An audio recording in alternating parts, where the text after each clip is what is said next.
Waka, waka, waka. Hey gang, what's going on? Kevin Gootee here, Gutting the Sacred Cow. Can't wait for you to hear this episode. Whoa, David the producer returns to do probably the hardest film I've ever seen done in this podcast, Back to the Future. Yeah, ponder that for a second.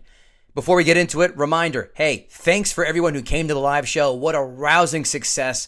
We can't say how happy we were to see a lot of familiar friends and faces.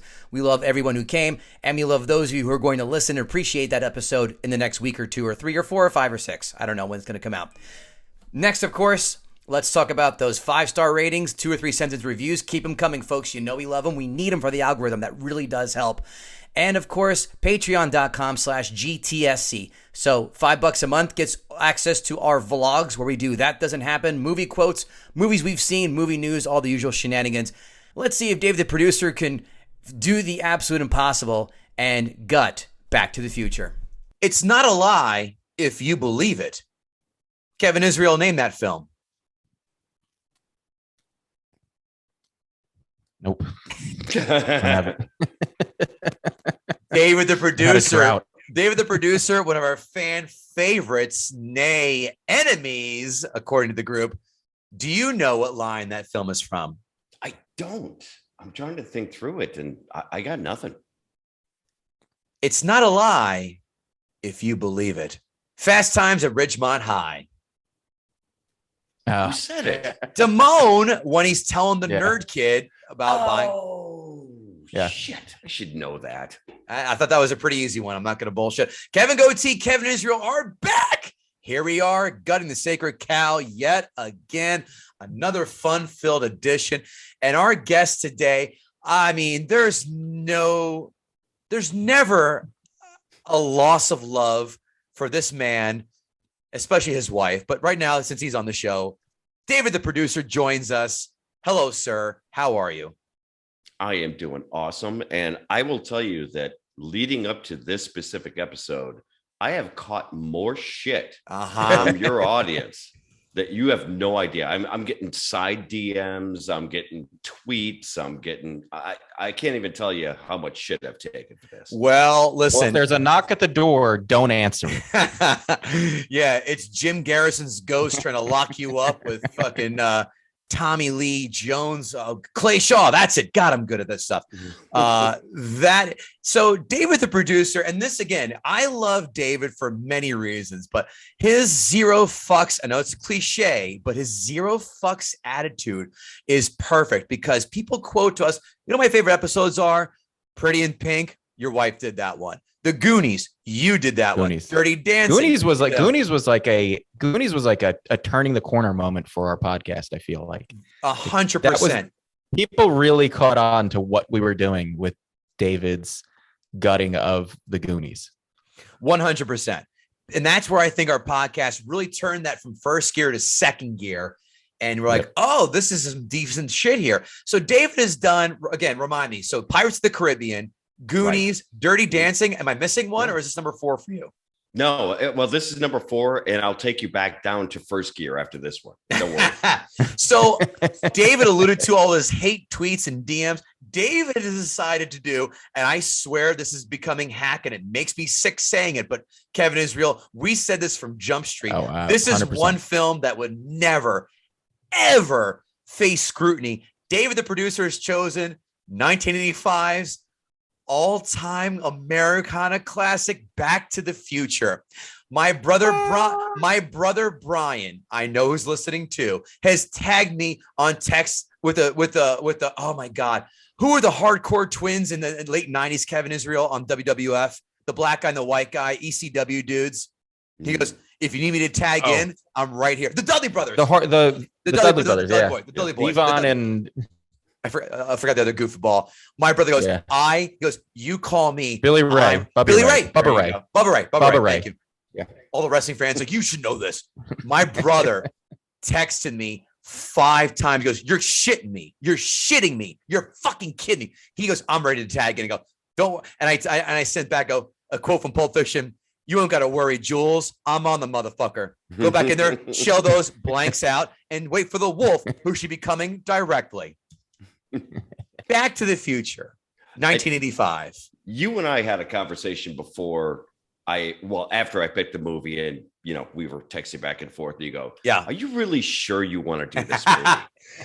And I'm like, if I did not hate it, I would not do it. I know. And people, including Bill Schultz, our friend, goes, he's just trying to troll. He's just fucking with you. No, he's picked 3 legit films and says he's dug in all of them. So if he says it's the case, I believe my friend.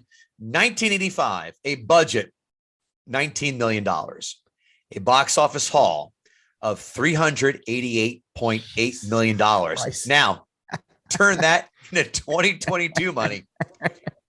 $50.3 million budget, $1.027 billion budget. Kevin Israel, this is the third film, in about a month or maybe a shade over a month that we've had. Delvin Cox being the last one, and even before this, the Fan Patrol folks who did Return of the Jedi, who decided to tangle with a film that did $1 billion in today's money. But could you imagine turning $50 million into $1 billion with just a movie? Yes. That's insanity. Steven Spielberg did it. Steven Spielberg did it twice. I would have thought more, actually.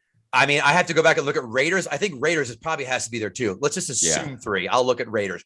In Temple of Doom is got to be on the doorstep as Crusade. Mm-hmm. IMDb, as we all know, 1 through 10 with decimal points. David, the producer, what do you think that IMDb has for Back to the Future?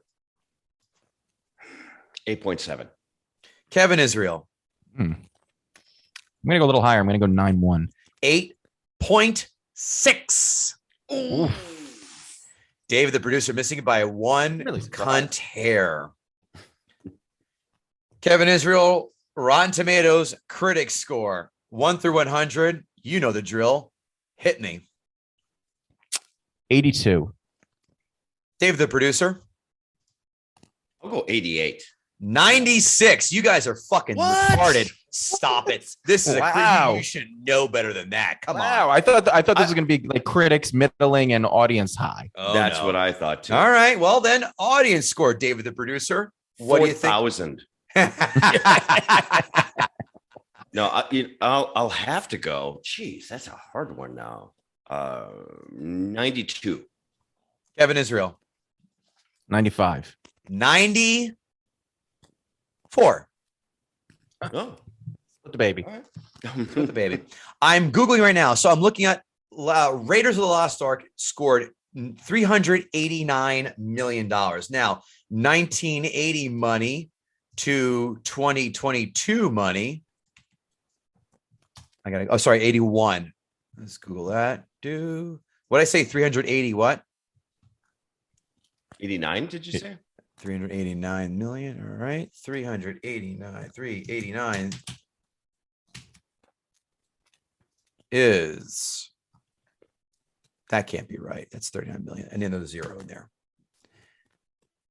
$1.219 billion. Yeah. The man's a master. Yeah, so except for makeup in this movie. Oh, I'll get to that. I will see you in War Crimes for the Hague. Quotes. Kevin, I know. Listen, I know I'm going to take a lot of meat off the bone, as you love to say, but I'm pretty sure I'm going to leave you a lot left.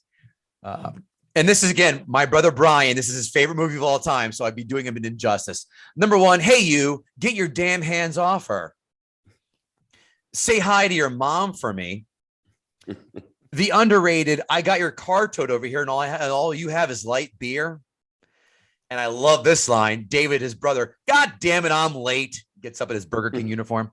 Who do you think? The Libyans. Ronald Reagan, the actor? I'll have a tab. Can't give you a tab. You didn't order anything. How about a Pepsi free? You want a Pepsi, pal? You got to pay for it. What are you looking at, butthead? You have 2 TVs? You must be rich. And my all-time favorite Gootee family classic. Hey, what the hell is this? Breakfast. Did I leave anything for you, Kevin, or is it all gone? Doc, you built a time machine out of a DeLorean? I mean, I don't know how you didn't say this one. I guess it's just a given. I left a lot for you. Great Scott. Yeah. Right. Had to leave something for you, my friend. Roads, where we're going, we don't need roads. Who's vice president? Jerry Lewis? I suppose Jane Mansfield is Secretary of State. David, go ahead. Quote away. This is one of my favorites because it sets up such a hacky bit in the whole movie. It's Chuck, it's your cousin Marvin. Oh, yeah. Marvin Berry. Oh, yeah. You know the new sound you were looking for? Well, listen to this. Every time my wife and I hear like a Cringe. band or a song we like, we say that quote, and it's the cheesiest, most painful thing we do. Cringe that thing. But the other one, and you got my roads one. I do like the roads one, actually. But my second one would be, why don't you make like a tree and get out of here? There's not listen, I know this film as well as I know Caddyshack. I'm sure Israel is in the same boat. We'll get to it. 5 fun facts. The famous clock tower climax of the movie was not part of the script. Instead, Marty and Doc would have visited a nuclear test site in Nevada, and the nuclear explosion would have sent the DeLorean back to the future. This was changed because the whole sequence would have proved to have been too expensive.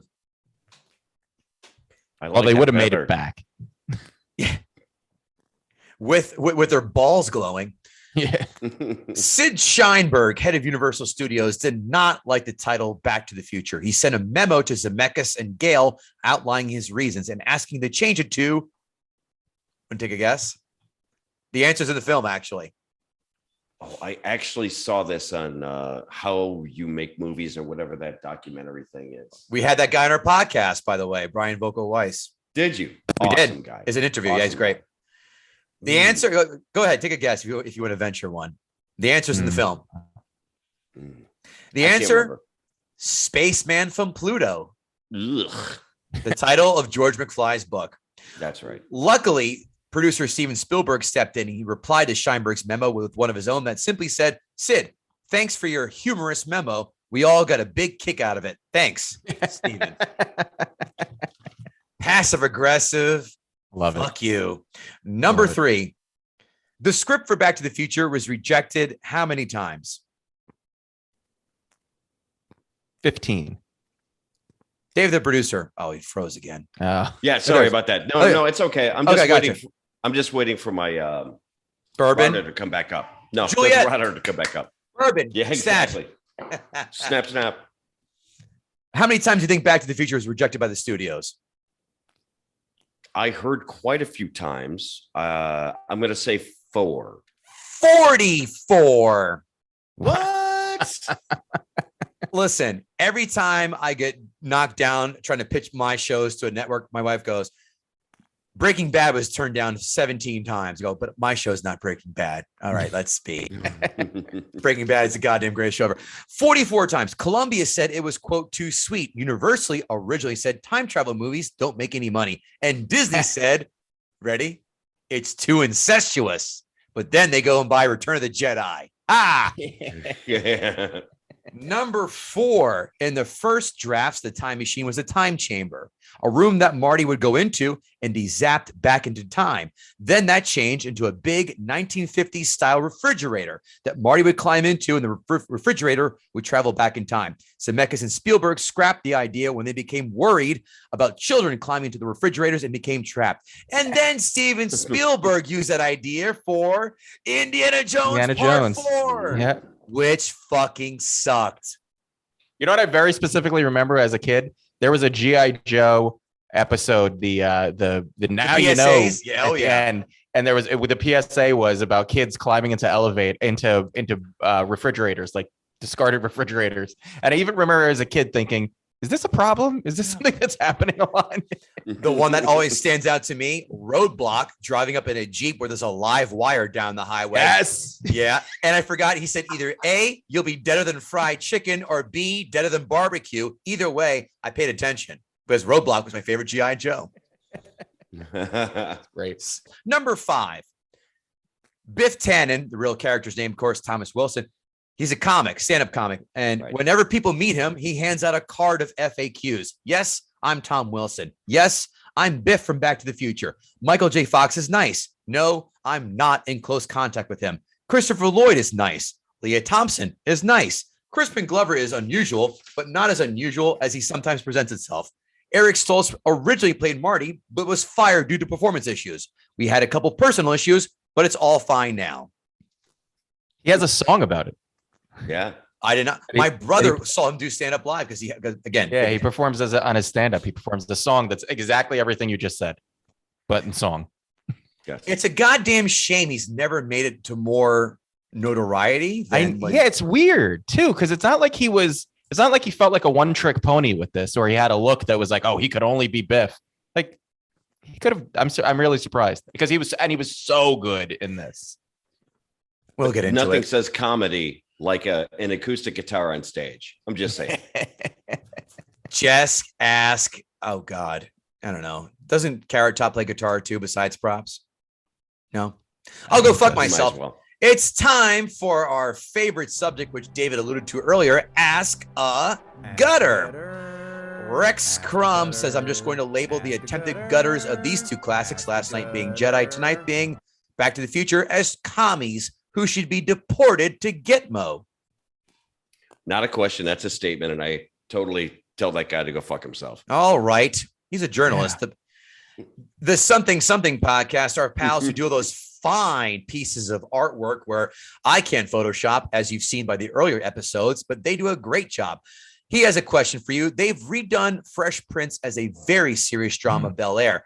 Do a pitch meeting for Back to the Future rebooted as horror ends. Who are the leads? I'm reading this verbatim, guys. Mm-hmm. Do a pitch meeting for Back to the Future rebooted as horror ends. Who are the leads? I saw this on Twitter and I gave this a lot of thought. And I came up with Black to the Future. Absolutely. Starring Tony Todd as Doc Brown. It's a horror movie, so you got to have Tony Todd. Sure. And he's old enough to be Doc Brown. And then you have Donald Glover as Marty McFly. And then Aisha Tyler as Lorraine. Is this the part where she's just hot? She is very hot. So next, Brandon Oglesby writes for David, the producer, is Back to the Future a better time travel movie or a science fiction movie? If it's a no either way, what's a better one?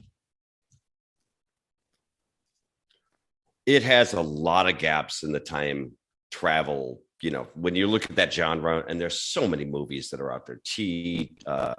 Terminator, T2.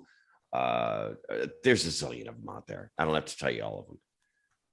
This one has a lot of gaps. It's a better sci-fi movie than it is absolutely as a time travel movie.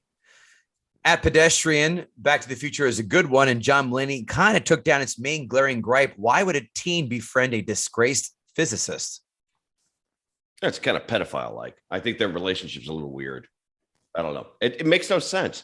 Why would a kid that is into rock and roll, he's a guitar player, he's kind of a free spirit, he's got this girlfriend, hang out with like a 70-year-old professor? That makes no freaking sense to me at all. Like zero. Yeah. The cartoon Rick and Morty was completely based off of. It was originally Doc and Marty. And if you go and you look YouTube, the original Rick and Morty, and it's all about Doc trying to get Marty to suck his dick. And it's hysterical. My point made. Fucking hysterical. Unpopular take. I didn't find Rick and Morty that funny.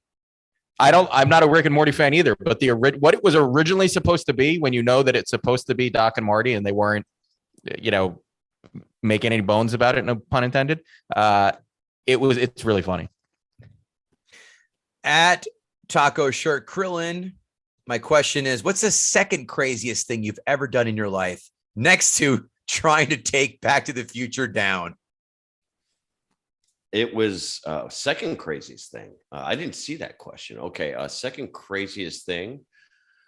Oh boy. Starting a podcast with my wife. Oof. That's probably the second craziest thing. Well, you and Rich Voss should hold hands together then, I guess. Yeah, that's right. At Jaylee D's, it's Enchantment Under the Sea dance. Marvin Berry breaks his arm in an unfortunate accident, hands you his guitar. The crowd is enthusiastically awaiting. What song, David, the producer, do you attempt to play and sing to blow their balls off? Well, one, I can't sing, so let's just start there. I'm going to go without vocals. So we're going Eruption, Van Halen. Absolutely. If their minds aren't blown by that, nothing will. You can't play Eruption on bass, can you? I can play on a guitar about the first 30 seconds, and then I start turning. Have a stroke. Yeah, I do. I have a stroke. Yeah, I mean, if you could play that, if you could play a minute and a half, you have my ultimate respect. At Eric4953, what was more offensive, the attempted rape scene or the use of the racial slur spook, especially for a PG-rated movie? I'll get there. All right. Okay. If you get there, that's fine. I'll get there, but it's really, again, this movie doesn't age well. And I should have, and he writes back, I should have phrased the question better. Which would you be least offended to taking a child to a PG movie? Rape or racism? Rape. Fair. At Matt 3571, wicked awesome. Are you surprised in our year of 2022 that we aren't driving around in hovercrafts fueled by household garbage? No, I'm surprised that we were still wearing masks like a couple months ago, but that's a whole other thing. Someone just did Gino Bisconti's show. I just did it today. At Lord Snurts, what else would you use a time machine to do the nasty in the pasty? What? Pasty. Okay. Pasty. Oh, you're right. Nasty in the pasty. If yes, would you use protection? So who else would use a time machine to do nasty in the pasty? If yes, who would you use? If yes, would you use protection? I would do nasty in the pasty as long as I had a big shears or clippers to get all that hair off those women, because Jesus Christ, in the 50s, they were like, it was not good. It was ungood. It was like it was like trying to fuck Robin Williams' back hair. Yeah, exactly. Yeah, and not as funny, obviously. Yeah, back in the 50s, you could probably drop your dick in a cup of Scope mouthwash and be good, right? That and maybe. Well, the protection one was a kind of a twist that I saw in that question at the end, because do you want to have protection? Yes, because in the future, you would still have a kid if you went back, right? So you'd use protection. At Zyphos, Behind the Rant has a large mountain to scale on this one. That's a statement. Scrolling down. Oh, at Eric4953 jumps back in here. Was it so bad Wendy Jo Sperber disappearing in Back to the Future? Her best work was Bosom Buddies, parentheses. And we write back, how dare you forget Bachelor Party? She was such a nothing actress in this. I mean, she had such a small part and barely any lines. She was a non-factor in this, even though that they made it kind of a big factor going into, the next series of the trilogy, right? It's like, she was nothing in number one. She was nothing in number two and number three. But as a memory or as a part of the love factor in number two, they still brought her back.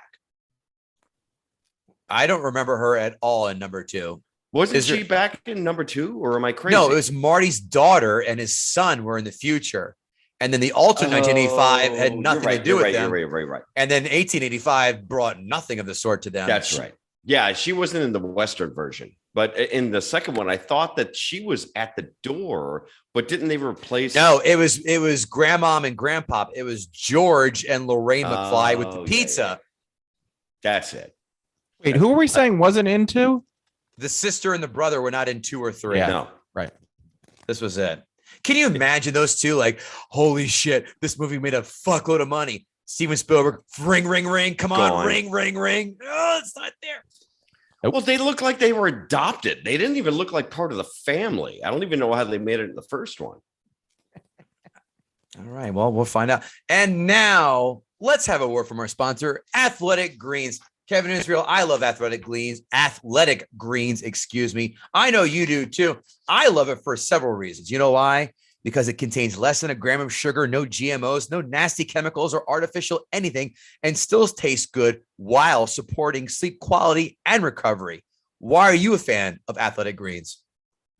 I love Athletic Greens because I was looking for a way to quit my coffee habit in the morning. I started every morning with a cup of coffee. I want to find something a little healthier to do it. And I started taking Athletic Greens first thing in the morning mixed with a cold glass of water. And I got to tell you, I get the focus, I get the energy. I get the same feeling of let's kick this day in the dick that I got from a cup of coffee, but I don't get the jitters.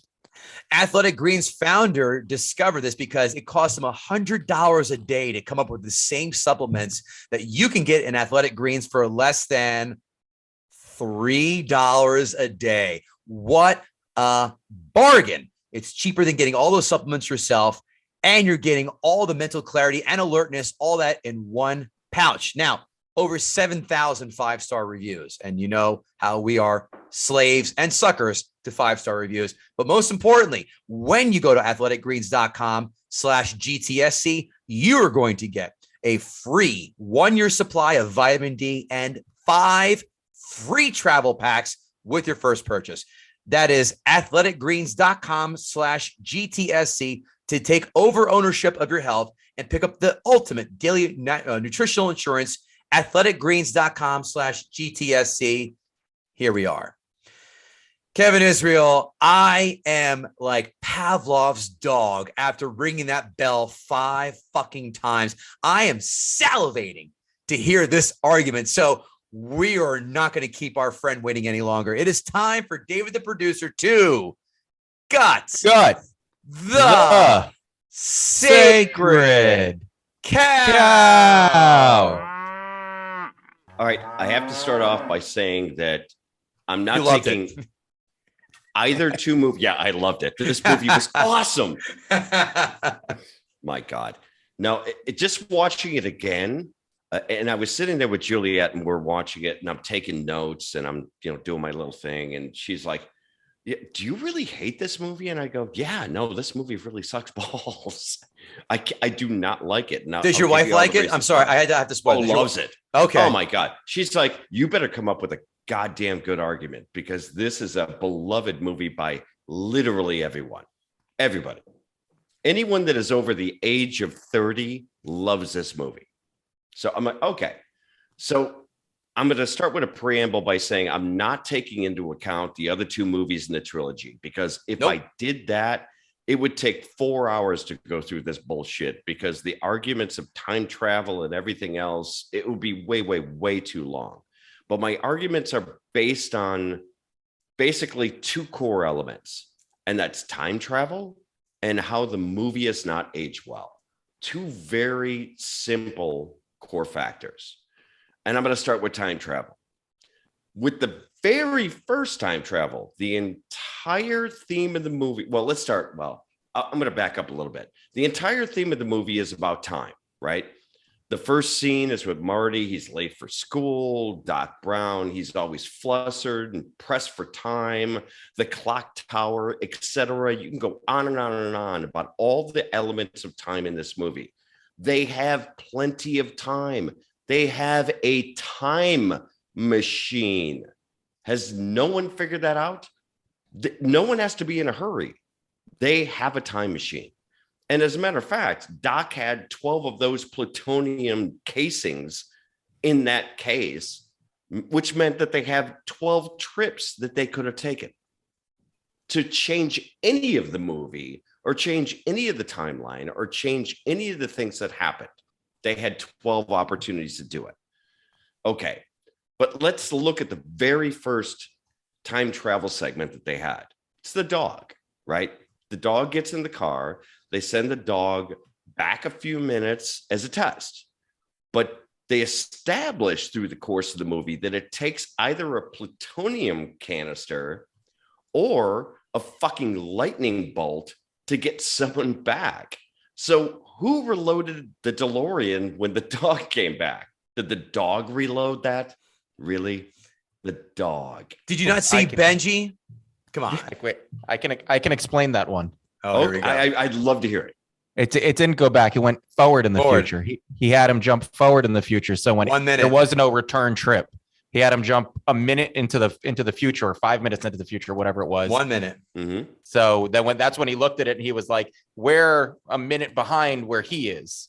I think something like that. But he went to the every future. trip. They did establish that every single trip, no matter how long it is, takes a canister or takes something else. The dog couldn't load that thing. But it was already loaded. Yeah, it was loaded for the single trip. But then even if it's a minute, he had to go back, or even if he was going forward into the future, didn't matter because they went forward into the future the other time and they needed the Mr. Fusion, right? So, meh. I think we're pulling Nat shit out of Pepper. Okay, let's take another look at this then from time travel. All right. Marty accidentally stops his parents from meeting and getting together, right? We all know that. This results in Marty slowing down or slowly disappearing from existence, and his parents never got together, and Lorraine never gave birth to Marty. But what if Marty actually disappeared? What would happen? Nothing. They'd have kids eventually and he'd be there whenever. Nope. If he disappeared, that means he wouldn't have existed in the present, which means he never accidentally prevented his parents from meeting, and he never traveled back in time. Mm-hmm. So we're doing fourth dimension thinking, Kevin Israel. I've been drinking a little bit too much. Yeah.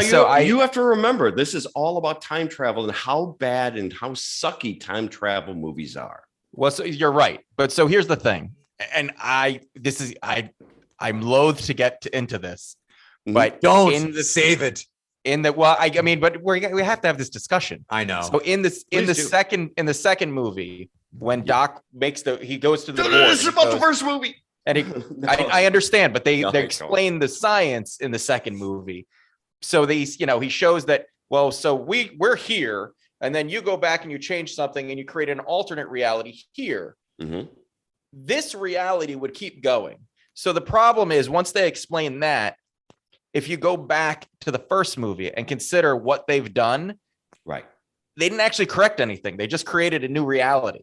Right. So the whole yeah, I didn't want this. The science behind time travel, we could spend an entire volume of podcast talking about whether the science was right or wrong. Wait till we do the butterfly effect in the next episode. Right. I do like the butterfly effect. It's not bad. It's not bad.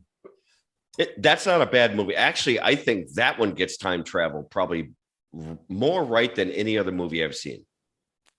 At least as close as, for something that doesn't exist, right? That is, you at least believe it. There was stuff I really liked about it and stuff that they clearly were just like, we're not going to get into this, so we're not even going to address it. I'll give that to you. Okay, so I have another point about time travel. Marty realizes he can warn Doc Brown, right? And he says, I have all the time in the world. And he decides to go back 10 minutes earlier. Really? 10 minutes? He has a fucking time machine. He could have traveled at any point in 1985. He decides, I'm going to push my luck. Let's go with 10 minutes. 10 minutes is good for me. Roll the dice, Marty. Say half an hour. Especially when he knows his only form of transportation is a skateboard. It's a skateboard. That was the other point. He's like, and Libby's going to shoot him down. And Libby's going to shoot him down if he's wrong. Right. Exactly. Okay. So here's my other issue with it. Doc gets back from the future with the Mr. Fusion in the car, right?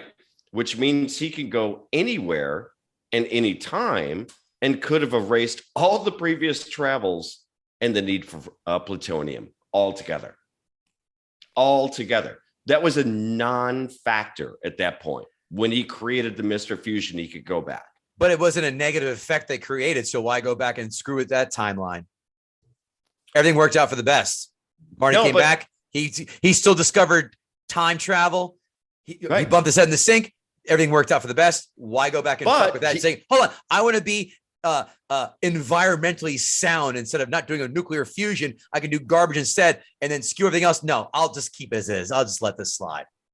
It's not the point of the whole, being eco-friendly. It's the point of he had 12 opportunities with what he had in his arsenal to be able to get back and forth to now having unlimited and being able to go anywhere. He could have gone back and stopped the Libyans or just bought the plutonium from somebody else if he couldn't create the Mr. Fusion at that point. Why bother? Here are some tweezers. Here's some pepper. Pick out the black from the white specks. Go ahead. Time travel movies are here's not a nit. Good. Pick it. Oh yeah. Time travel movies just have so many plot holes. What did you think of Avengers? What did you think of Avengers Endgame? I'll call it slightly entertaining because I like the Marvel movies in general. Yeah. Yeah, but Christ. Of course, it's another time travel movie. What about Edge of Tomorrow? Oh, I don't think I've seen that one. Well, you're missing out. Oh, Edge of Tomorrow is a great movie. Love it. Great movie. I dare you. I tell you what, if you hate it, you have an highly open pass underrated. anyway. Exactly. Okay. If you hate it, you have an open pass. That's your next film. I dare you. It's fucking great. Okay, I'll get off the time travel thing because you guys are obviously not digging the time travel. There's obviously plot holes, but let's move on. At the end of the movie, every member of the McFly family is depicted as being either cooler or, well, they look healthier, they're wealthier for sure. It makes no fucking sense that they still live in that shitbox of a house that they started off in the movie when they were poor. That's a fair point. It was more spruced up. The bones are the same. Oh yeah, but the interior is a lot more different. Furniture. Yeah, give them some Wayfair furniture. They went from garage sale to IKEA real fast. Right. Well, and there's other weird elements to the movie. Like Biff is obviously a shitty person. No one's going to argue that. He legitimately tried to kill Marty in the town square. Tried to rape Lorraine at the school dance. So why would George and Lorraine keep him around as house help in the future? Oh, let's keep the rapey guy around that tried to rape you in high school. He's waxing the car. It's all good. Listen, he was part of work release in prison. He did his time, I'm sure. You know what? They got to sponsor me. Like, he's going to give us a 50% discount. If not, let's call his parole officer and say he tried to finger pop her again. Problem solved. Why take the chance? Fair is all I'm saying. I just like going down an avenue that most people don't like going down, David. Stop trying to shit on my parade. So here's the part that really confused the shit out of me. And I don't know if you guys noticed it or not, but no movie needs back-to-back hero moments at the end, right? So hero moment number one, George gets Biff out of the car at the dance, clocks him on, and she falls in love with, obviously, George. Hero moment two, some douchebag jumps in, forces her to dance, which, by the way, I don't know how you force someone to dance, but okay, I'll roll with that one. George pulls him off her, and all of a sudden, the pics of the kids start to reappear. He had two hero moments back to back that took way too long. Why have two hero moments? Okay. Defendable. Fair points. That's why we're not shitting on him. Continue, please. And also, when George gets Biff out of the car when he goes to clock him, why does Lorraine stay in the car? Run, bitch, run. I had a problem with that too, I will say. Go get a cop. Go get fucking Principal Strickland, because apparently, according to him, it's a slacker. Exactly. Okay, then let's talk about the movie not aging well. And these are so simple because these are the easy ones that a lot of people talk about. Okay, George McFly is a peeping Tom. Marty and his mom have moments of incest. Various racial slurs throughout, I get like 3 or 4 scenes. And Biff, God love him, hits the trifecta: dummy, bully, and rapist. Nice. Great job. Sounds like the Grand Marshal down there in the New Orleans parade at Fat Tuesday. Hey, let's not talk about that.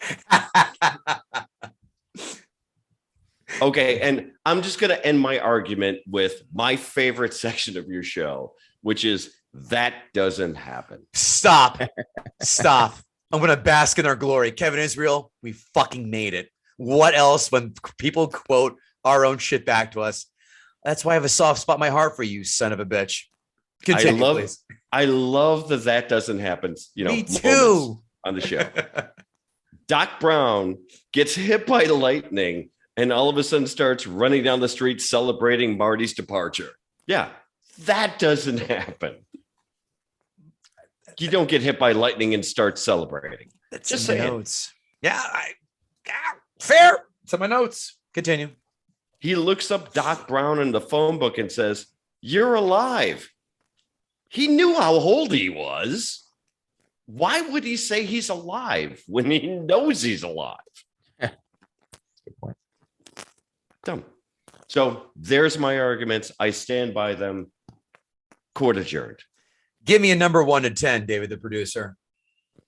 I give it for the nostalgic view. Oh, no. We don't judge on nostalgia in this house. You know that. I'm just saying, I give it a 3. Holy fuck. Ooh, I give it a 3. Christ. I hate it more than I hated all the other movies that I actually have done here on this show. What? And I mean, wow. Dirty. My brother's gonna get on a fucking plane right now to go to New Orleans. He's gonna shoot you dead. It's a hack movie. I mean, he talks about Pepsi free and all that stuff, and that was invented in '82, which is only like 3 years before the movie was made, and he went back. He knows better than to order that shit. I love that point. I do love that point. I can mention 1,000 moments in the movie where it's totally contrived. Totally contrived. Yeah, remember we had the guest on, and I can't remember who it is, and I'm really sorry. What movie? Who I don't remember the movie either, but they talked about the zombie moment where you're in a zombie movie and it takes halfway through for everyone to accept that they're zombies. I remember somebody's shit. I forgot. I know you're talking about too. Fuck. It's such a great point. And I was going to mention this in my notes, but you brought it up already. It drives me crazy because he already knew he was in the past. Yeah. He'd accepted that, and he's still like, "You're the mayor." Why would you say that? Right. He's like, he's why are you Mayor Gootee Wilson? Like the sound of that. That was also almost my quotes. Well, I will leave with one last piece, and I should have mentioned this before. Well, I actually mentioned it earlier, but I have to mention it again. This is Steven Spielberg movie. This guy has done the best special effects from any director in most movies. Producer, not director. Oh, I'm sorry. I apologize. He did produce it, but I'm not giving a pass on this because his name is all over this movie. The makeup job when they make them old with Lorraine and George McFly is awful. Awful. They're supposed to be alcoholics. What do you want? They're supposed to look like Mask with Cher and Eric Stoltz. Ha, pun intended, Eric Stoltz in this film. They're supposed to look shitty. That's the point. Then how come the principal doesn't age one single day? That's in my notes, you motherfucker. Neither does Doc Brown. No, he doesn't. No. Wait, he goes to the future and he goes, I got some work done. But that's the running gag that he's the same age regardless of when. These notes brought to you by guttingthesacredcow.com. And of course, guttingthesacredcow@gmail.com, where you can advertise with us or just stop by to say hi, hello. Oh, notes. Why the hell did Doc Brown need 85 clocks in his lab? He's more OCD than Donna Gootee, my mother. Why is Marty going to Doc's lab before school? I waited to the absolute last second to be in bed before I had to roll out and go to school. And how the hell did the doc know that Marty was going to be in his lab to call him up to meet him at the Twin Pines Mall at 1:20 that morning? Good call on that one. I'm not done. I didn't even notice that. Marty leaves his house and he has to have a semblance of time. He could not have been there more than 5 minutes, but he was that late to school despite Doc's clocks being 25 minutes behind. What was the point of Marty McFly to blow up that amp, and why the fuck is he standing so goddamn close to an 8-foot tall amp and blasting it at 11? What did he think was going to happen. Time to wear my jeans nipple high and start yelling at kids who stand on my sidewalk. Bonus fun fact, this was shot on the same lot as Gremlins was. Makes sense. If you look at the lot, that's where they had the Gremlins and where they're selling the Christmas trees. Go look at that. Martin McFly and George McFly have such low levels of confidence, they'd be great as alternative stand-up comics. Alt comics. I knew I'd get you on that one. By the way, this is Kevin Israel's. I'm going to steal from you. Gas, $1.10 back in 1985. Can someone please put a lightning rod in Ronald Reagan's ashes and see if we can reanimate him right now? Amen. Let's talk about Hill Valley. Hill Valley is a small town in California that also has a porno theater that's showing Orgy American Style, which is the perfect title for a porn that's just enough vanilla and won't upset middle America. Who has a small porn theater in a small town like that? It doesn't happen. Yeah. You have to love how they set everything up, how they met and how Lorraine would do with boys and how she's against everything as a mom, but not that way as a girl. I got to chuckle at that. Biff Tannen is a grown-up version of Stifler, but without getting pussy. Or funny. He was funny. But God damn it, Biff Tannen, top 10 villain of all time. Catch me outside, David, the producer. Catch me the fuck outside. And I said before, how did Thomas Wilson not get more acting work from this role? This is an egregious misuse of a talent. It was fantastic seeing photo mats in the middle of that mall parking lot. What a joy it must have been working at those while making double prints of people taking homemade nudes and making their own scrapbook on company time. Guarantee you wouldn't see assholes taking pictures of food back in 1985. That was a glorious waste of film. Hey, assholes, it's just a chicken parm, okay? Ask Robin Williams. The remote control for the DeLorean was the same size as a goddamn iPad. Speaking of, does anyone give a shit about remote control cars anymore? I got one from Radio Shack back in the day, and it was slower than 6-year-old Kevin chasing it. Because you got a cheap one. Go to the hobby shops. The hobby shops is where the good ones were. And my brother got one, and that thing fucking grasshopper shot out. I had the one that putted along. Thanks, Donna and Greg. This film, without question, is a top 10 film score of all time because you can sing the theme song in 5 notes or less, and everyone knows what the fuck you're talking about. The music, don't you thumbs down me, you piece of shit. This music perfectly sets the tone throughout every scene in the movie without fail. Find me a film that frames time travel as well as paradoxes better than this. Go ahead. Oh, I'm waiting. I don't give it.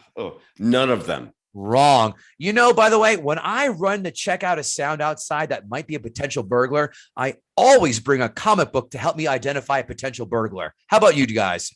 I just happen to have a rolled up version. Pa, it's from outer space. Yeah. It's amazing to think they had a pit crew come out and tend to your car when you got gas in the 1950s, because I feel lucky when an attendant comes out and takes a dirty water squeegee to my windshields in 2022.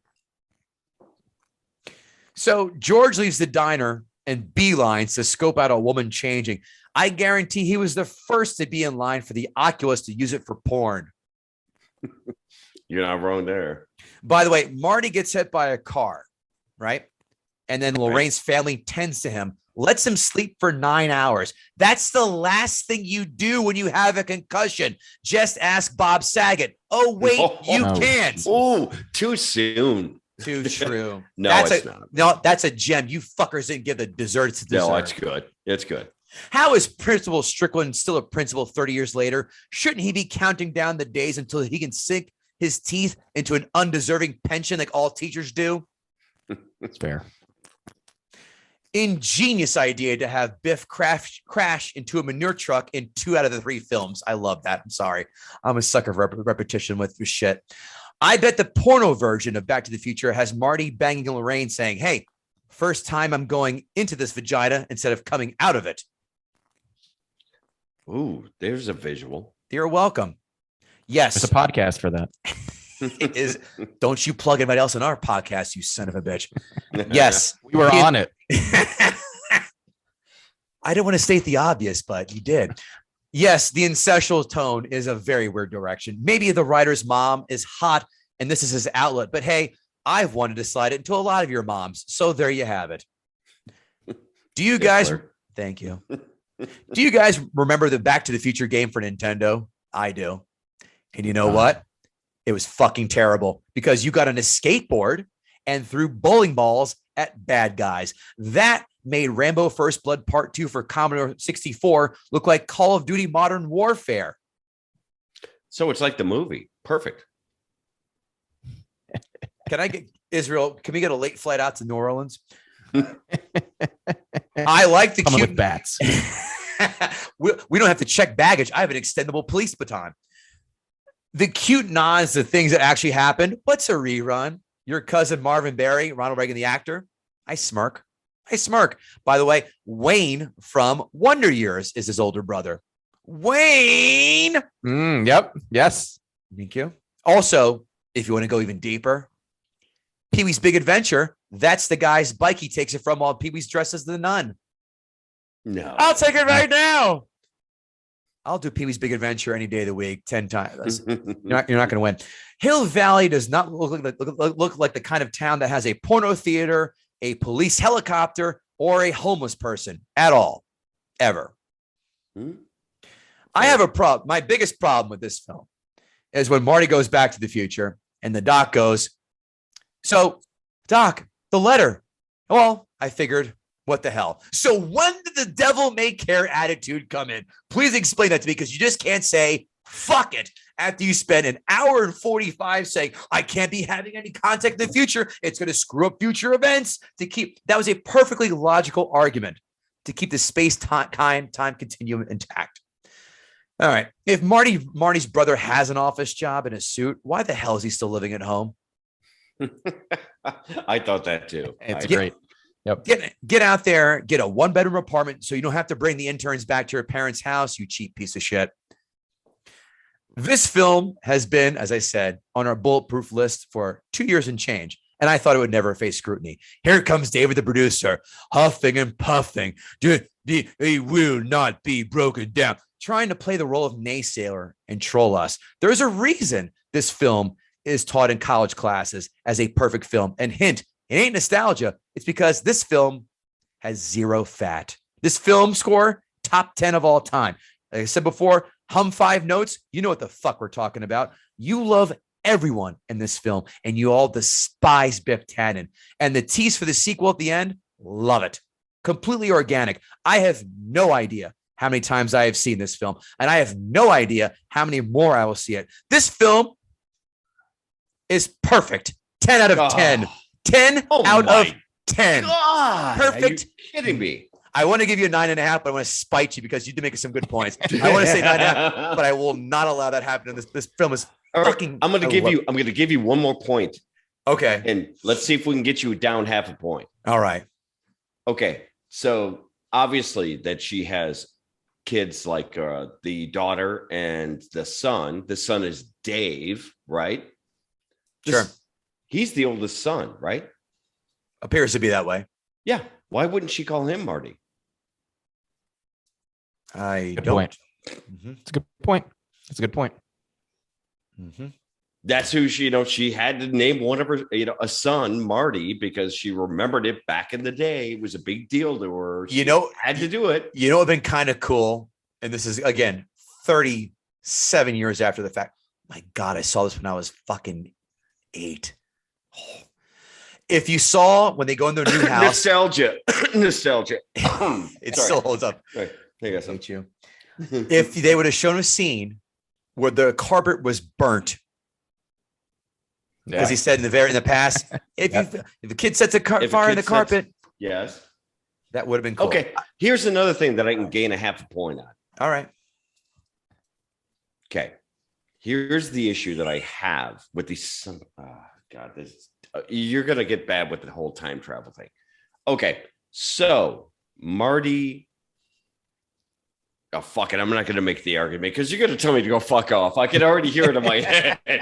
I'm going to pass on the argument only because I know it's only maybe worth 0.25%. Tell you what, I'll acquiesce.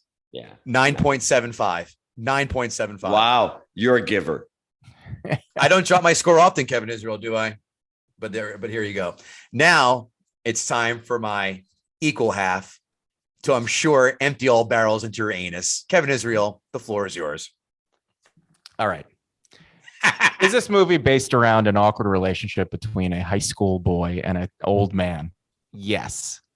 Does this movie feature prominently incest? Yes. Did this movie kind of just gloss over a very violent date rape scene? Yeah. Did this movie suggest that a white man wrote Johnny Be Good? Yes. Yeah. Is the science that this whole movie is founded on questionable at best and mind-bending at worst when you sit and try to think about the paradoxes it creates and the choices our main characters make? Absolutely. I give up. I know where you're going with this. Here's the thing. And I've said this countless times on this podcast, and I'll say it again. For me, a movie is based off of characters. If the characters are strong, they can carry the flaws of a movie. And those are all the flaws in this movie. A lot of it is based in when it was written in the 80s. And also it was based. Was that the dog from the DeLorean, by the way? Yeah, that was Einstein. Yeah. Which, by the way, when he was on TV the other night, I looked at my dog and I was like, we should name Einstein. Anyway, the characters in this movie are outstanding. Each character serves their purpose and does so without feeling like a two-dimensional character. Even Doc Brown, who really should be two-dimensional, becomes this living, breathing character that you love. Marty McFly did such a great job, and I'm so glad when you hear why they chose not to go with Stoltz, and they said, no, we need to find somebody else who can handle the comedy. Michael J. Fox does a great job of being the wide-eyed, confused, yet still kind of cool kid trapped in this preposterous situation.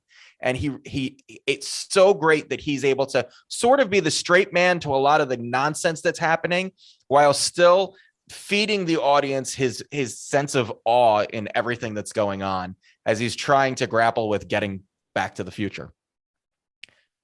Biff Tannen, I 100% agree with Kevin Gootee. A top 5 villain of all time. Sure. Hateable, detestable, with nothing. There's literally nothing redeeming about that guy.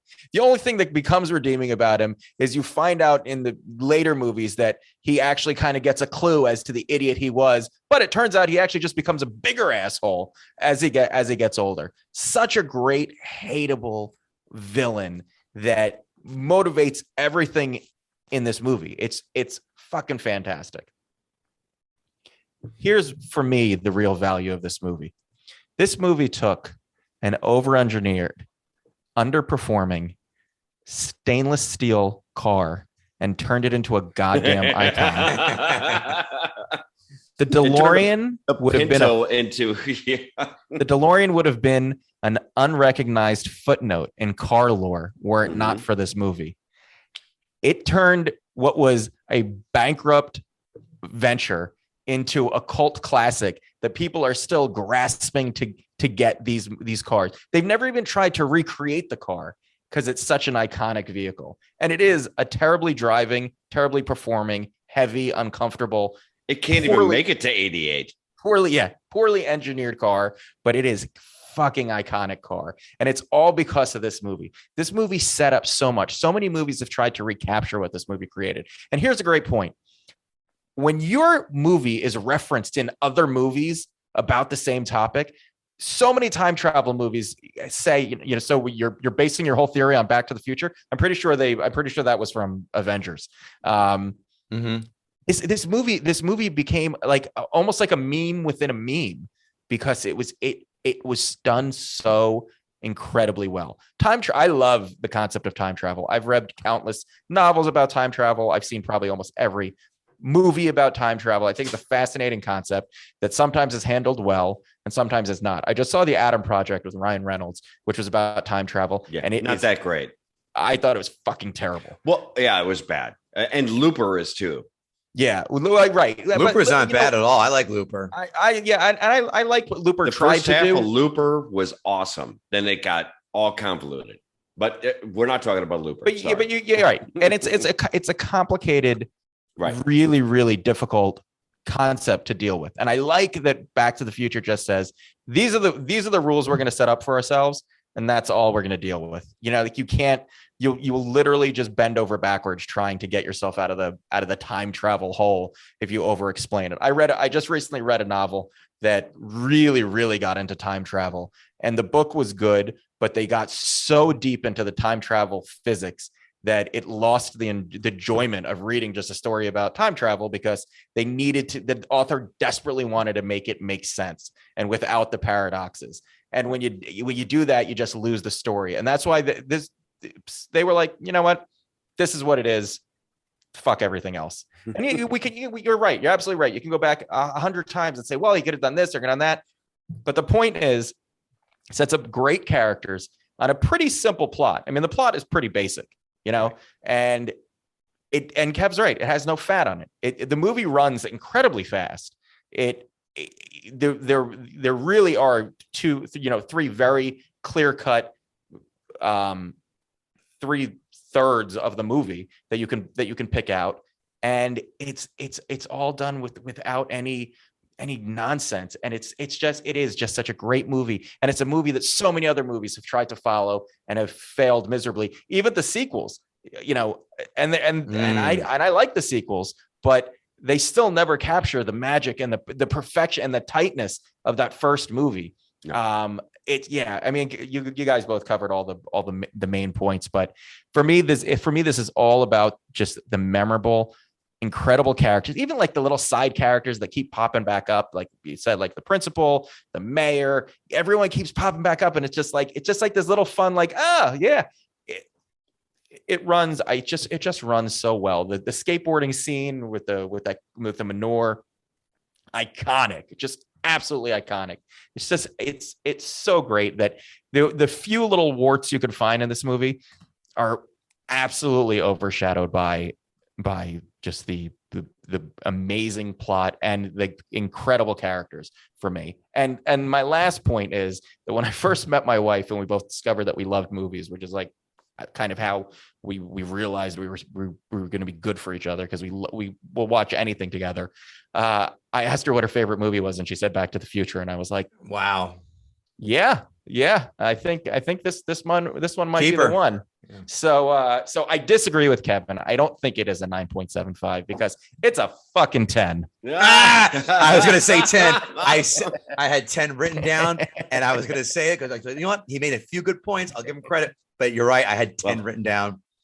I will say that while I don't enjoy this movie, and I wish I could, I just don't enjoy it, that I will acquiesce, and I understand your opinions. You guys made some great valid points, and you guys enjoy this movie. I get it. And believe me, everybody that I've run into that I tell, or that I've had conversations with this movie over the various years, tell me to go fuck myself, because everyone loves it. Add 2 more to the list of those people. Yes. I found that out the hard way. This film is fucking brilliant and perfect. And it'll just the test of time. I mean, they have a fucking ride at Universal for this for the longest time, and it was great. They had a ride at Universal in Orlando. Yep. Oh, you get the DeLorean, and you go up, and it's like a VR kind of ride, and you zip around. It goes 10 miles an hour. No, dickhead. And now the Simpsons took over a few years ago. That's also a fun ride too. Now let's decide and see how much of this horse shit from the critics' 5-star reviews we can swallow. It is perfectly 80s with its soundtrack, its fashion, and its gratuitous use of S-bombs in a PG-rated film. I imagine it'll be S-bombs. Who says S-bombs? It'll be hard for anyone who enjoys fun and mirth not to have a good time watching this movie. I'm letting that sink in for effect, David. Mirth. S-bombs. Oh my. By far, one of the most competent time travel movies ever made, addressing even the most common loopholes and pitfalls. One of the most perfect films that truly deserves to sit on the pedestal it rests on. Yep. The toilet. You, sir, are going down on the Titanic after crashing headfirst into an iceberg. Dude, I will play the violin all the way into the water. I can give a shit. Guess who has hypothermia? You. Every bit as classy, clever, and cockle warming as it was 30 years ago. You said cockle. I did. Back to the Future is one of the best popcorn movies ever made. Its ingenuity, time travel, twist-ups, and wonderfully vibrant characters resonate in ways that few films ever achieve. Nope, Indiana Jones. Yep. Sorry. I mean, that's great too, but these are in the same fucking boat as far as I'm concerned. Kevin, I'm sure. Free. 100%. Thank you. Critics, 1-star reviews. It's big, cartoonish, and empty, with an interesting premise that is underdeveloped and overproduced. I don't think it's overproduced. No. That's a little macro level to understand how bad the movie is. If you think that was macro, too clever, too smug, too cute. How and where are my questions? Where I want to hear harder. Yeah, that's not a good one. Cut and paste. I don't know. So busy being clever that it trips over its own ingenuity. This is pure fucking nonsense and makes absolutely no sense. That's my last why. Yeah, I want to hear why they think that. And those are the only 3 1-star reviews on Rotten Tomatoes. Really? Are they? Yep. Amazon. Well, looks like I got some things to do tonight. Start by apologizing to your lovely wife. Like, I'm an asshole. Amazon 5-star reviews. I see some people complaining about things like Biff assaulting Lorraine or the cursing or a few racist comments. People are so brainwashed into political correctness these days, they don't even understand the difference between a movie and real life. Biff was assaulting Lorraine, and that was terrible that it inspired a guy who never defended himself from years of abuse to finally knock out the bully on his arse and protect the woman. This is a great example that you can show your kids and teach your boys. This is what real men do. They protect. Signed, Iceberg Slim. I don't know who Iceberg Slim is. He wrote a book about being a pimp. You should expand your horizons, Kevin Israel. It was a documentary on HBO. Did you get that, David? Did that go over your head too? Or totally over my head. Yeah, I lost that one. Sorry, I hate being the intellect on this podcast. I can't even say that's like an asshole. With a book about being a pimp. I didn't read that book. I should know about it. I love this movie. I haven't watched it in decades. However, now I have young children and I was totally shocked on how many inappropriate words were used. They had to have at least 36 times we cringed or tried to shout out over so our 5 and 6-year-olds didn't hear words. Words were commonly the S word, hell, and the unfavorable usage of a word for a child born out of wedlock. Just be aware if you have kids watching. Otherwise, a complete classic. Can you imagine? Boy, banner review. Can you imagine these kids being dragged to a horror movie on opening night? The wave of emotions they go through. All right, Kevin Israel, I can't wait to watch your visceral reaction. I put this film in the same canon as 2001: A Space Odyssey. Sons of bitches. Yeah. Blade Runner. Ugh. And the original Star Wars, and Brazil. That film fucking sucks. I'm not making. Never even saw it. You'll turn it off. It's Terry Gilliam. Everyone, 12 Monkeys, same guy who did that. Brazil's hard to watch. Terrible. It's very hard to watch. Hard to watch. All these films depict a futuristic world and tells a story that completely holds up years after they were produced. No, they don't. There is nothing campy, in quotes, or cringeworthy, in quotes, about this film, even though it was produced in an era where it was almost all its contemporaries were both Teen Wolf, love it, and Real Genius, hate it. I'm so glad. Like Teen? It's a guilty pleasure. It's a who doesn't? Listen. Do you really? Listen. Oh my God, we're gonna go one-on-one on that movie then. Listen, I understand it's got warts, but it's listen. Warts. I've learned warts, hair, and I've learned. Listen, never play cards with a woman who has the same name as a city. With a man who's the same. Never play cards with a woman who has a tattoo of a dagger, and get more than 9 hours. Never get less than 9 hours of sleep, and everything else is cream cheese. I got that right, pretty much. Did I? I think I did. Yeah, you're close. Thank you. I'm glad that Zemeckis and Gale have never vowed to allow a reboot in their lifetimes. This film stands tall on its own. Well, this person has shitty movie taste as far as I'm concerned, stands for fucking Star Wars, because 2001 is terrible. And Brazil, I did not care for one bit. It's like Time Bandits. It's also bad. Oof. Next one. Having not watched this for ages, now being a married guy with kids, the early scenes of Marty's parents are more deliciously awful, than I remembered. The mildly racist colored man as mayor seems more honest and refreshing than more cleansed and sterile modern films. I must be getting old because I kept thinking, why don't they make movies like this anymore? Why say more? Everyone knows this film is awesome. Watch, enjoy. It's like calling Porky's a classic. That film stinks. I hate. I don't. Again, I understand it opened the door for American Pie and all the other films out there. But listen, of course, Betamax was first too. But you know what? It sucked. VHS made things better. Oh, I forgot this. And read the 1-star reviews. They're funny too. Like, yes, they say "damn" a lot. My daughter is bound to grow up into a coke fiend now. Wow, that's a bridge kind of too far. Yeah. Who wrote that? Tommy Lee? Heather Locklear's dad, I think. Obviously, this is one of the best movies ever. I bought it to watch with my 13-year-old. It is a safe family movie. The quality was good. We hooked up the laptop to the TV with an HDMI cord, as my old TV is not a smart TV. And we got a nice picture quality with decent sound. If you have never seen this movie, there is no point explaining it to you. I'm sure plenty of reviewers that are paid to do so. What's he, an engineer? He's got to tell you how he watched it? Who the fuck Listen, cares? David, you have no idea how much joy it brings me when people start bragging about their sound system setup in the Amazon 5 or 1-star reviews. It is a whose dick is bigger comment section where no one gives a fuck. Right. Amazon 1-star reviews.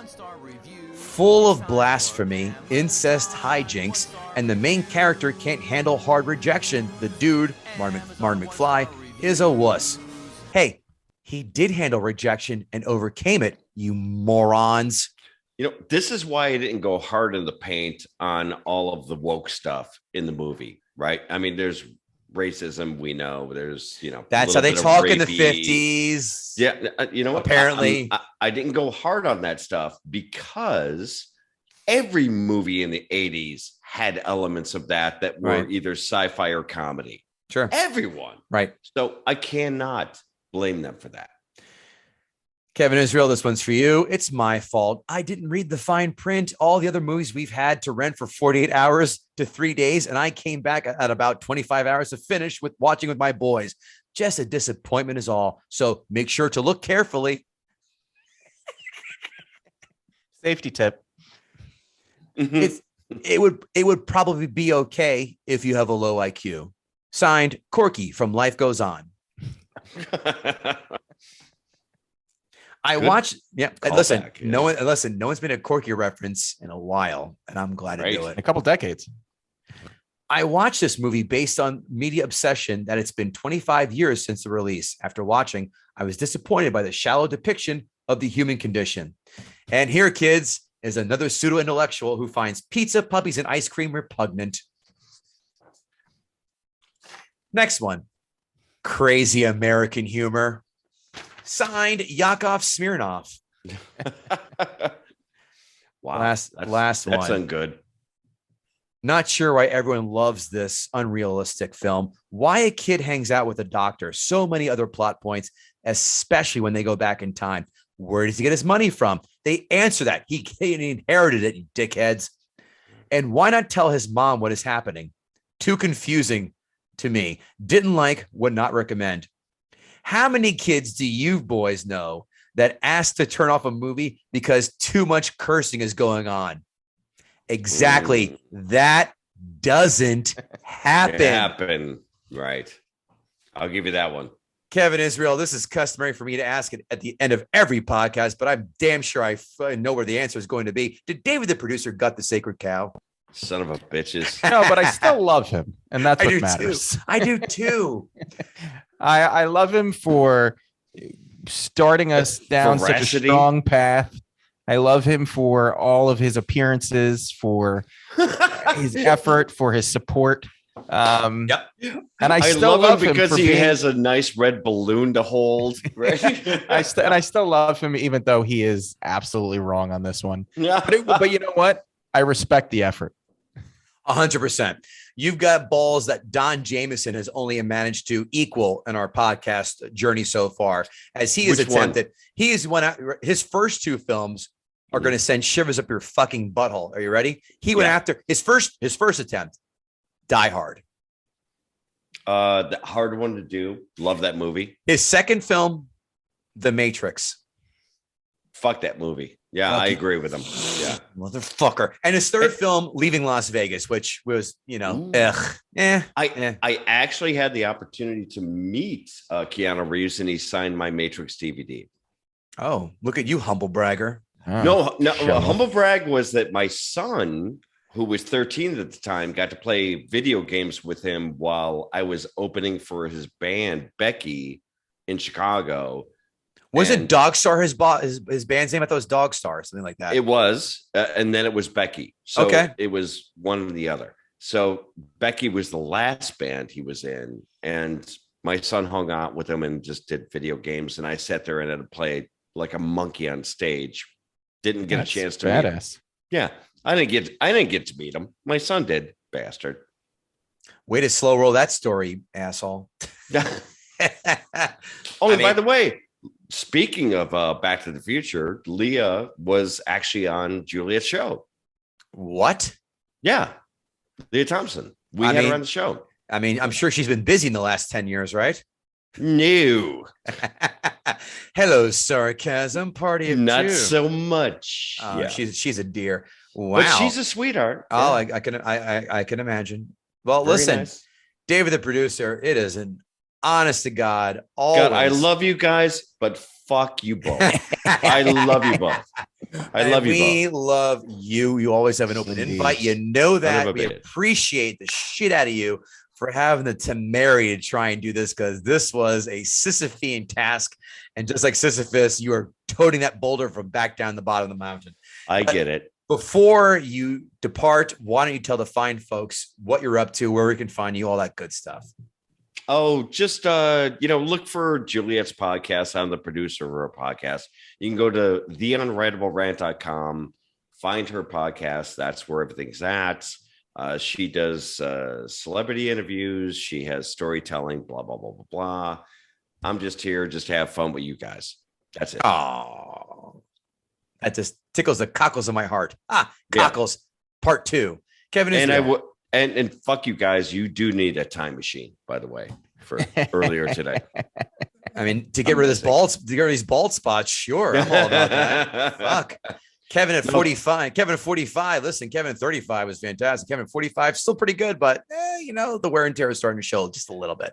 You're holding on good. Thank you. And pal. By the way, I did not get a chance to tell Kevin to congratulations on the child. Thank you.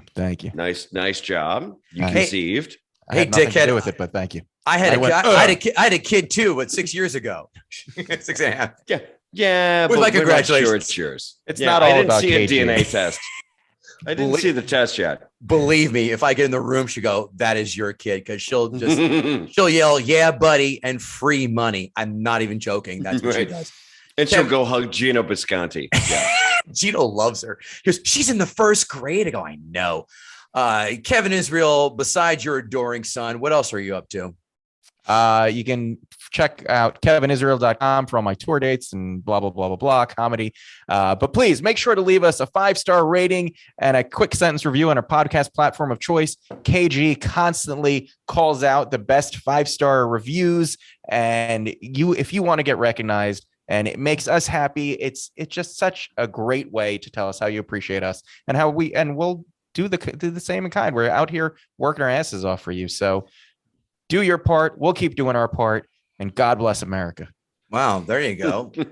Sounds like someone's voting for Trump 2024.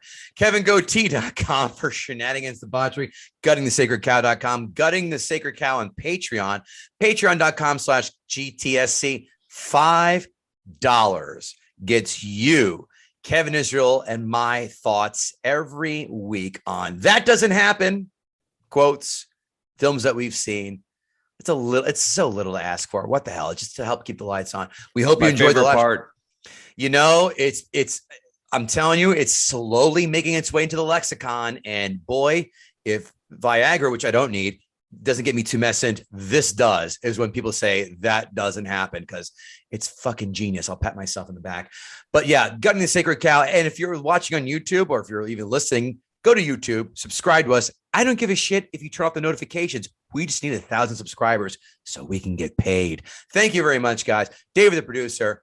Our love for you never wavers, despite your shitty taste. Despite your shitty taste on films at times. Actually, this is the first time we disagree, so I shouldn't say that. Your lovely wife, you guys. Your lovely wife. I can't wait to have her back on as well. She, of course, also has an open invite. We love you both, and everyone else. Take care. See you later.